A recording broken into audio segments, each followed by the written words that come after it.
साथियों नमस्कार, कैसे हैं आप सब लोग। मजामा केम छो कसा अहिस। साथियों, आज एक इम्पॉर्टेंट टॉपिक हम डिस्कस करेंगे जिसके तहत मैं आपको समझाने वाला हूं कि सेक्शन 311 सीआरपीसी का सही उपयोग हम चेक मैटर में कैसे कर सकते हैं। जो बेसिक क्वेश्चन हमें डिटरमिन करना है वो यह है कि यदि किसी केस में परिवादी की बयान हो जाए और परिवादी अपने बयानों के बाद किसी अन्य विटनेस को लाके खड़ा करते हैं और उसका एक ही ऑब्जेक्ट है कि जो गलतियां मुझसे मेरे बयानों में हुई हैं उसका मैं लेकुना फिलअप इस गवाह के जरिए कर लूं, और वो गवाह कुछ ऐसी बात कहता है जो आपके फ़ायदे की है, तो क्या उस पर्सपेक्टिव में आप वापस से परिवादी को बुलाकर जिरह कर सकते हैं या नहीं? अगर हाँ, तो उसके लिए कानूनी बिंदु क्या है और किस प्रकार सेक्शन 311 सीआरपीसी हमारी हेल्प कर सकता है, ये आज के डिस्कस का एक महत्वपूर्ण एजेंडा है। साथियों, मैं जो भी बात डिस्कस करने जा रहा हूँ उसको आप नोट डाउन करते चलिएगा, और इसके साथ साथ जो बातें मैं बताने वाला हूँ वो आपके लिए काफ़ी इम्पॉर्टेंट है, आपके राइट से जुड़ी हुई है। जिस टॉपिक को मैं डिस्कस करूँगा वो एक नेक्स्ट स्टैंड पर बेस्ड है, जिस कारण मैं आज का एजेंडा 4 पार्ट में डिस्कस करूँगा। सबसे पहले साइटेशन का नाम, उसके बाद फैक्ट्स ऑफ द केस, उसके बाद आएगा rival contentions of the party before the concern courts, और चौथा पार्ट है कंक्लूजन्स, जिसमें मैं आपको ये भी समझाऊंगा कि यदि आप भी ऐसी ही समस्या से गुजर रहे हैं तो वहाँ पर आपको करना क्या है और लीगली किस प्रकार से आप अपने राइट्स को इन्फोर्स कर पाएंगे। साथियों, सबसे पहले आप नोट करें साइटेशन का नाम। साइटेशन का नाम है विजय चोपड़ा वर्सेस मनवीर सिंह, जिसका साइटेशन है 2022 NIJ पेज 155। जजमेंट पास किया है Punjab and Haryana high court ने, और जजमेंट की डेट है 28 मार्च 2022। अब साथियों, हम बात करते हैं इस केस के फैक्ट्स के ऊपर। पहले मैं पढ़ूंगा उसको इंग्लिश के अंदर और फिर आपको मैं सामान्य भाषा हिंदी में उसका अनुवाद करके स्थितियों को समझाने का पूरा प्रयास करूँगा। साथियों, अब मैं आ रहा हूँ इस केस के फैक्ट्स पे। जजमेंट के पैरा नंबर 3 में फैक्ट्स को जो है डिस्क्राइब किया गया है। Respondent number 1, Manveer Singh filed a complaint titled as so and so under section 138 of the NI Act with a claim that a check has been bounced of worth rupees 6 lakhs which is issued by the petitioner in favor of the respondent. After completion of the preliminary inquiry, the petitioner was summoned to face the prosecution under section 138 of the NI Act, and thereafter he appeared in the trial court and notice of accusation was served to him, to which he pleaded not guilty. तो इस case के basic facts क्या है कि concern petitioner जो है इस case में अपीयर हुआ क्योंकि रेस्पोंडेंट ने एक कंप्लेंट सेक्शन 138 NI एक्ट में फाइल की थी, जिस पर कोर्ट के द्वारा प्राइमरी इंक्वायरी होल्ड की गई, और प्राइमरी इंक्वायरी में प्रथम दृष्टया रूप से पिटिशनर को सेक्शन 138 NI एक्ट के तहत समन किया गया। और जब वो कोर्ट में अपीयर हुआ तो उसने कोर्ट से कहा कि उसने कोई अपराध नहीं किया है, और अक्यूसेशन का नोटिस जिसके लिए सेक्शन 251 सीआरपीसी में प्रोविजन दिए गए हैं, जिसे उसने डिनाई किया और साफ साफ ये कहा कि उसने कोई भी गलती नहीं करी है और इस नोटिस को ड्रॉप किया जाए और कार्रवाई को रद्द किया जाए। साथियों, फिर इस मामले में जो कंसर्न परिवादी है वो एग्जामिन हुआ। उसके लिए कंटेंशंस क्या थे? The complainant respondent examined himself as CW1 and was cross examined also. Thereafter, CW2 Kulwant Singh was examined in chief by the way of affidavit. Thereafter, the petitioner filed an application under section 311 CRPC with a prayer to permit him to further cross-examine the complainant on the ground that CW2 Kulwant Singh was not cited as a witness in the complaint filed by the respondent. However, the said application was dismissed by the trial court void impugn order dated so and so.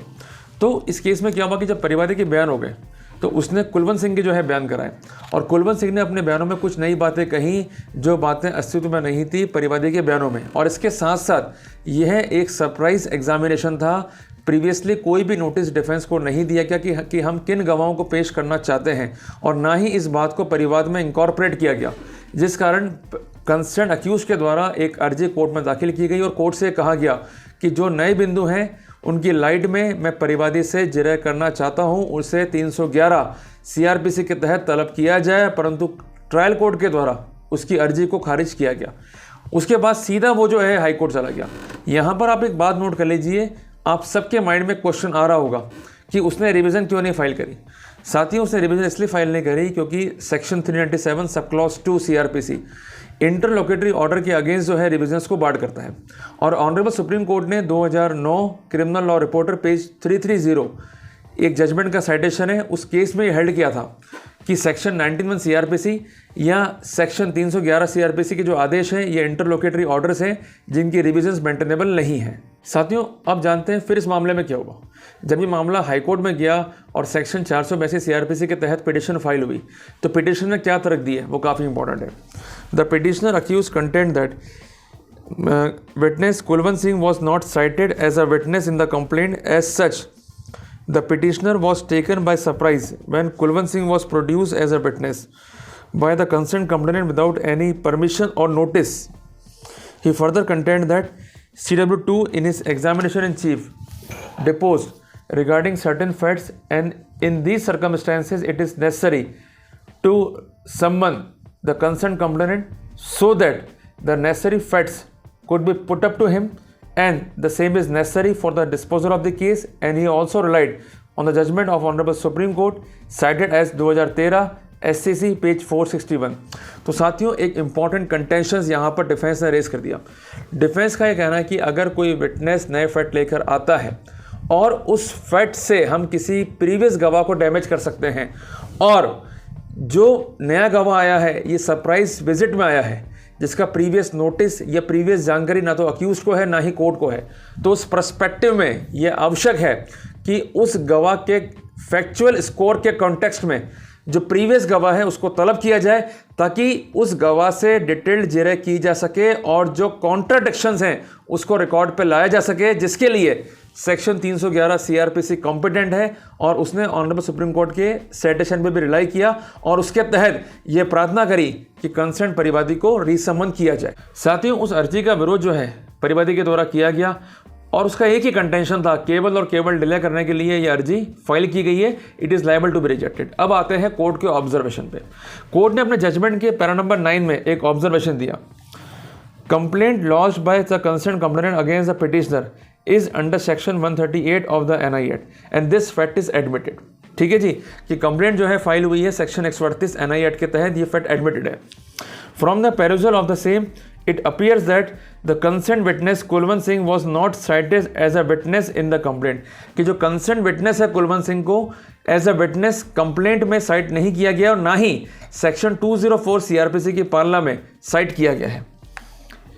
And it is admitted position that the complainant was examined as CW1 in the trial court, and in his examination in chief he remained silent about getting any amount from Kulwant Singh. ये काफ़ी important है कि कुलवंत सिंह से उसने amount लिया या इस perspective में उसने कोई भी एविडेंस या टेस्टिमोनी या अवरमेंट ट्रायल कोर्ट में नहीं दिया, काफ़ी इंपॉर्टेंट है। तो यहाँ पर परिवादी का जो मेलाफाइड एक्ट है वो दिखाई देता है कोर्ट को।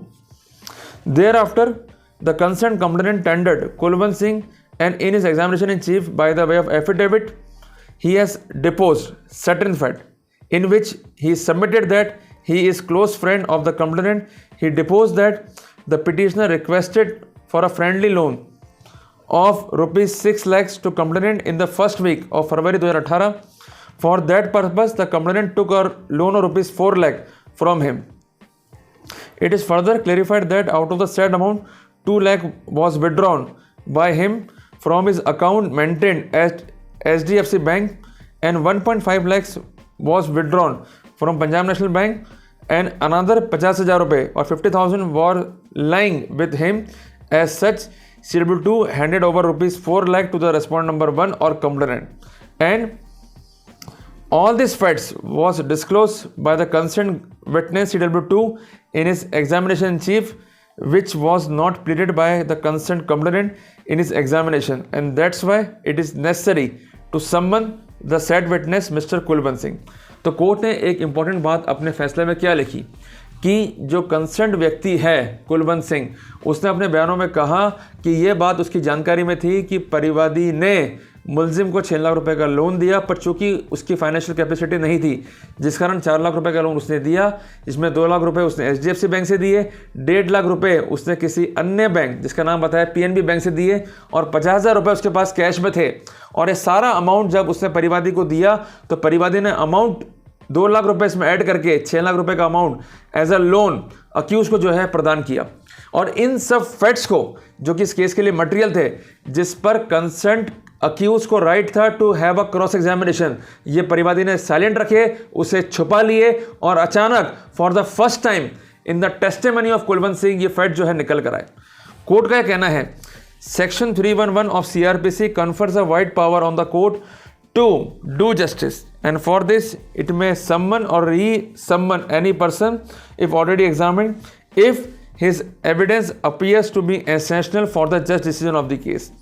Now, coming to the fact of the present case, it is established that new facts are averted by Mr. Kulwant Singh, and that's why, in the light of the same, the concerned complainant is required to be summoned so that the entire position could be crystal clear.